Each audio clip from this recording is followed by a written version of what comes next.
مجھ جیسے کو منگتا غوث اعظم کا. اے اللہ تعالیٰ کا بہت بڑا فضل و احسان ہے کہ اللہ نے ہمیں انیارہ کی سرزمین پر ہونے والے اس فضل محبت کے پروگرام میں شرکت کرنے کی سعادت حاصل کی ہے. یاد رکھنا اور مجھے اس سوال کا جواب دیجیے, کیا انیارہ میں اتنے مسلمان ہیں جو میرے سامنے موجود ہیں؟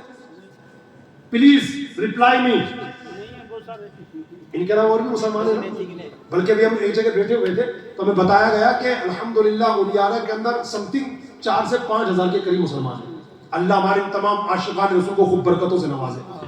لیکن یہاں تو 4-5 ہزار نظر نہیں آ رہے, یا تو سلیکٹڈ ہے, باقی کہاں ہے؟ وہ کیوں نہیں آئے؟ پتہ ہے کیوں نہیں آئے؟ غوث پاک فرماتے لوگوں کے دل میری مٹھی میں ہے, جب چاہتا ہوں قریب کر لیتا ہوں, جب چاہتا ہوں دور کر دیتا ہوں. سبحان اللہ. ہاں, یہ جتنے لوگ آئے نا یہ آئے نہیں ہیں بلکہ بلائے گئے ہیں. بلایا کس نے؟ میں جے پور سے آیا ہوں, میں جے پور سے آیا ہوں کیا؟ نہیں, آیا نہیں ہوں, بلایا گیا ہوں. بلانے والے کون ہے؟ اللہ کے اتھارٹیز ہے, غوث پاک ہے. یہ بات میں اپنی طرف سے نہیں کہہ رہا. ایک بہت بڑے بزرگ ہیں سرکار غوث پاک کے سلیکٹڈ مریدوں میں سے, حضرت شیخ عمر بزاز رحمۃ اللہ علیہ. وہ فرماتے ایک مرتبہ جمعہ کا دن تھا, میں اپنے پیر و مرشد سرکار غوث پاک رضی اللہ تعالیٰ عنہ کے ساتھ نماز جمعہ ادا کرنے کے لیے جامع مسجد جا رہا تھا. راستے میں چلتے ہوئے میرے دل میں ایک عجیب سی کیفیت پیدا ہوئی. کیفیت کیوں پیدا ہوئی کہ جب میں غوث پاک کے ساتھ نماز جمعہ پڑھنے کے لیے جامع مسجد جاتا تھا, اتنا ریل پیل ہو جاتی تھی, اتنی بھیڑ بھاڑ جمع ہو جاتی تھی لوگوں کی, مسافہ کرنے والوں کی, راستہ چلنا دشوار ہو جاتا تھا. آج تو دور دور تک کوئی نظر ہی نہیں آ رہا, بھائی کہاں ہے مسافہ کرنے والے, کہاں ہے میرے مرشد کی زیارت کرنے والا؟ آج تک کوئی نظر نہیں آ رہا. حضرت شیخ عمر بزاز کہتے ہیں بس اتنا خیال میرے دل میں آنا تھا, ملاقات کرنے والے آنا شروع ہوئے. کوئی آگے سے آ رہا ہے, کوئی پیچھے سے آ رہا ہے, کوئی دائیں سے آ رہا ہے, کوئی بائیں سے آ رہا ہے, اور آنے والوں کی بھیڑ اتنی جمع ہو گئی. اب تک میں یوں تھا, یوں غوث پاک کے ساتھ, یہ غوث پاک اور میں یوں بالکل قریب قریب. آنے والی بھیڑ نے مجھے غوث پاک سے اتنا دور کر دیا, غوث پاک وہاں اور میں یہاں. میں نے سر پکڑ لیا, یا اللہ, اس سے تو وہی پہلے والی کنڈیشن اچھی تھی, کم سے کم پیر صاحب کے ساتھ کھڑا تو تھا. جیسے میرے دل میں خیال آیا, غوث اعظم میری طرف دیکھ کے مسکرائے, فرمایا عمر تمہیں نے تو سوچا تھا کہ آج کہاں مسافہ کرنے والے, لوگ آ گئے مسافہ کرنے والے, سوالو ان کو. پھر میرے غوث پاک فرماتے عمر یاد رکھنا اللہ تعالیٰ نے لوگوں کے دل میری مٹھی میں دیے ہیں, جب چاہتا ہوں قریب کر لیتا ہوں, جب چاہتا ہوں دور کر دیتا ہوں. نعرہ تکبیر, نعرہ رسالت, نعرہ رسالت. اللہ تعالیٰ مرتے دم تک ہمیں غوث پاک کے دامن سے وابستہ رکھے. اور یاد رکھنا اے محفل میں آنے والوں, کیا یہ سوچ رہے ہو کہ غوث پاک ہم کو نہیں دیکھ رہے؟ اگر کسی کے ذہن میں بات آ جائے کہ غوث پاک نہیں دیکھ رہے تو اس کی غلط فہمی ہے. میرے غوث پاک فرماتے نظرت الی بلاد اللہ جمعا کخردلۃ علی حکم اتصالی, میں ساری کائنات کو ایسے دیکھتا ہوں جیسے ہتھیلی پر رائی کا دانہ دیکھتا ہوں. اور غوث پاک ہمیں دیکھ لے, اچھا میرا وہ مرید بھی بیٹھا ہوا ہے, اچھا وہ مرید بھی, اور غوث پاک مسکرا دے اور اللہ سے دعا کر دے اللہ اس کو بخش دے, اللہ اس کا بیڑا پار کر دے. میری محفل میں آیا ہے تو بتاؤ بیڑا پار ہوگا کہ نہیں؟ غوث پاک کی دعا کا پاور جانتے ہو کیا؟ ایک واقعہ سناتا ہوں میں آپ کو. بغداد محلہ میں ایک بزنس مین رہا کرتا تھا, اس کا نام تھا ابو المظفر حسن. وہ ایک مرتبہ ملک شام جانے لگا قافلے کے ساتھ بزنس کرنے کے لیے. تو حضرت غوث اعظم کے استاد تھے شیخ حماد رحمۃ اللہ تعالی علیہ, ان کی بارگاہ میں گیا. السلام علیکم. وعلیکم السلام. حضرت دعا کی درخواست کرنے کے لیے آیا ہوں, قافلہ جا رہا ملک شام بزنس کرنے کے لیے, میں بھی اس کے ساتھ جانا چاہتا ہوں. حضرت میرے حق میں دعا فرما دے کہ اللہ تعالیٰ راستے میں خوب برکت دے, اور جب میں وہاں کاروبار کروں, میں وہاں بزنس کروں, میں وہاں تجارت کروں تو اللہ تعالیٰ ایک ایک پائی کے اندر خوب برکتیں نازل فرمائے. حضرت شیخ حماد رحمۃ اللہ تعالی علیہ چونکہ غوث پاک کے استاد ہیں, فرماتے بیٹا سن میری بات مانے, ابھی کے ابھی اپنا سفر کینسل کر دے, اس لیے کہ اگر تو وہاں گیا ڈاکو تجھے بھی نہیں چھوڑیں گے, تیرا مال بھی نہیں چھوڑیں گے, تجھے قتل کر دیں گے اور تیرا سارا مال و اسباب لوٹ کے لے جائیں گے. اگر تو اپنا بھلا چاہتا ہے جا کے گھر پہ بیٹھ, اور ملک شام جانے کا بیچارہ بھی اپنے من میں مت آنے دے. بیچارہ گیا تھا بڑی خوشی خوشی, آنے لگا بڑی ٹینشن میں, یعنی تو کیا ہو گیا, کیسی خبر دے دی مجھے, اب میں اگر نہیں گیا تو بڑا لاس ہو جائے گا. راستے میں آ رہا تھی اسی پریشانی کے عالم میں, پیرے پیرا مل گئے, شاہ جیلا مل گئے, سرکار غوث پاک مل گئے, اور اس کی پریشانی دیکھ کر کے فرمایا کیا بات ہے حسن, یہ عجیب سی پریشانی کیسی؟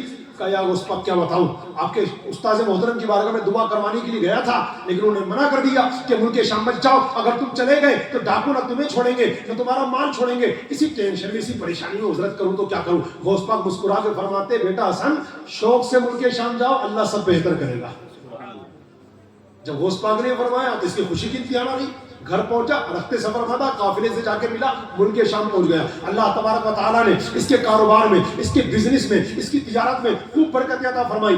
1000 اشرفیوں کی تھیلی اس نے حاصل کی اور ملک شام کے شہر حلب میں پہنچا. وہاں جانے کے بعد نہ جانے کہاں یہ رکھ کر کے بھول گیا اور کہاں چلی گئی 1000 اشرف کی تھیلی. بڑا ٹینشن میں، کبھی یہاں بھاگے کبھی وہاں بھاگے، بھاگ بھاگ بھاگ بھاگ بھاگ بھاگ کے تھکن سے چور ہو گیا. اب دماغ بھی کام کرنا بند کر چکا تھا، کیا کروں کیا نہیں کروں. اسی پریشانی کے عالم میں اس پر نیند کا غلبہ ہوا اور وہ سو گیا. جب آنکھیں بند ہوئی نا تو ڈراؤنا خواب دیکھا، بڑا خطرناک خواب دیکھا. خواب یہ تھا کہ ایک ریلا آیا ڈاکوؤں کا، اس کے قافلے پر اٹیک کر دیا، اس کو مار ڈالا، اس کا سارا مال لے کر کے بھاگ گئے. اسی ڈراؤنے خواب کو دیکھتی اس کی آنکھ کھل گئی. اب جیسے آنکھ کھلی وہاں پر تھا نہیں ڈاکو وغیرہ، وہ تو خواب تھا. اسے فوراً یاد آ گیا، ارے ہاں میں نے تھیلی وہاں رکھی تھی. بھاگ کر کے وہاں گیا تو الحمدللہ اس کی تھیلی جیسے اس نے رکھی تھی ویسے اس کو مل گئی. بڑا خوش ہوا، خوشی خوشی بغداد آیا. بغداد آنے کے بعد سوچنے لگا پہلے شیخ عماد سے جا کے ملوں یا غوث پاک سے جا کے ملوں، کس سے ملوں؟ پہلے شیخ عماد سے ملوں یا غوث پاک سے ملوں؟ یہ سوچ رہا تھا کہ راستے میں حضرت شیخ عماد رحمۃ اللہ تعالی علیہ سے ملاقات ہو گئی. سلام دعا کے بعد انہوں نے دیکھتے ہی فرمایا بیٹا جا کے پہلے غوث پاک سے مل، اس لیے کہ وہ محبوب سبحانی ہے، انہوں نے تیرے لیے اللہ کی بارگاہ میں کافی بار دعائیں مانگی ہیں، تب جا کر کے تیری تقدیر پلٹی. جو واقعہ ریئل میں تیرے ساتھ ہونے والا تھا غوث اعظم کی دعا کی برکت سے اللہ نے وہ سارے ریئل ہونے والے واقعے کو خواب میں ٹرانسفر کر دیا. سبحان اللہ. یہ واقعہ ریئل میں تیرے ساتھ ہونے والا تھا کہ ڈاکو تجھے مارنے والے تھے، یہ واقعہ ریئل میں ہونے والا تھا کہ تیرا مال و اسباب لوٹا جانے والا تھا، مگر تیرے پیر و مرشد غوث اعظم دستگیر نے تیرے لیے مولا کے دربار میں اتنی دعائیں مانگی کہ ان کی دعاؤں کی برکت سے تیری تقدیر پلٹ گئی. ابھی جناب والا خوشی خوشی ابو مظفر حسن تاجر غوث پاک کی بارگاہ پہنچا، سلام کیا. غوث پاک نے جواب دیتی مسکرا کے فرمایا ہاں بیٹا حسن میں نے تیرے لیے 17 سے لے کر 70 مرتبہ تک دعائیں مانگی ہیں، تب جا کر تیری تقدیر پلٹی ہے. یہ ہمارے پیر و مرشد سرکار غوث پاک رضی اللہ تعالیٰ عنہ ہے. اللہ تعالیٰ نے رسول پاک صلی اللہ علیہ وسلم کے صدقے میں ہمارے غوث پاک رحمت اللہ تعالیٰ علیہ کو وہ عروج و ارتقاء عطا فرمایا، وہ شان و بلندی عطا فرمائی. نمبر 1 جب میرے غوث پاک اپنی ماں کے پیٹ میں تھے اور ان کی ماں کو چھینک آتی اور وہ الحمدللہ پڑھتی، غوث اعظم پیٹ میں رہتے ہوئے یرحمک اللہ کہہ کر جواب دیا کرتے تھے. یہاں ایک ڈیفرنٹ سمجھ لیجیے اور جن کو یاد نہ ہو یاد کر لیجیے. میرے بھائیو مسئلہ یاد رکھنا، جب کسی مسلمان کو چھینک آ جائے اور وہ چھینکنے پر الحمدللہ کہے، اور الحمدللہ ضرور کہنا چاہیے. سنت کی 2 قسمیں ہیں، ایک سنت موقدہ، ایک سنت غیر موقدہ. اگر آپ سنت غیر موقدہ پر عمل نہیں کریں گے تو گنہگار نہیں ہیں، لیکن ہمارے فقہاء و علماء فرماتے ہیں کہ سنت غیر موقدہ پر عمل نہ کرنا ثواب سے کتنی بڑی محرومی ہے. آپ یہ مت دیکھو کہ سنت غیر موقدہ ہے، بلکہ یہ دیکھو کس کی سنت ہے. وہ نبی پاک صلی اللہ علیہ وسلم جنہوں نے اپنی سنت کے بارے میں ارشاد فرمایا من احب سنتی فقط احبنی ومن احبنی کان معی فی الجنہ. میرے حضور فرماتے ہیں جس نے میری سنت سے محبت کی اس نے مجھ سے محبت کی، اور جس نے مجھ سے محبت کی وہ جنت میں میرے ساتھ ہوگا. پلیز اس پوائنٹ کو نوٹ ڈاؤن کیجئے. ایک تو ہے جنت میں رہنا اور ایک حضور کے ساتھ رہنا. اگر میں یہاں سب سے پوچھ بتاؤ جنت میں حضور کے ساتھ کون رہنا چاہتا ہے؟ ہاتھ کھڑا نہیں کریے، خود کھڑے ہو جائیں گے کہ ہم رہنا چاہتے ہیں. تو سنو، آج سے تقریباً 1450 سال پہلے ہمارے کریم آقا دنیا میں رحمت بن کر تشریف لانے والے مصطفیٰ صلی اللہ علیہ وسلم نے یہ نسخہ عطا فرمایا کہ جو جنت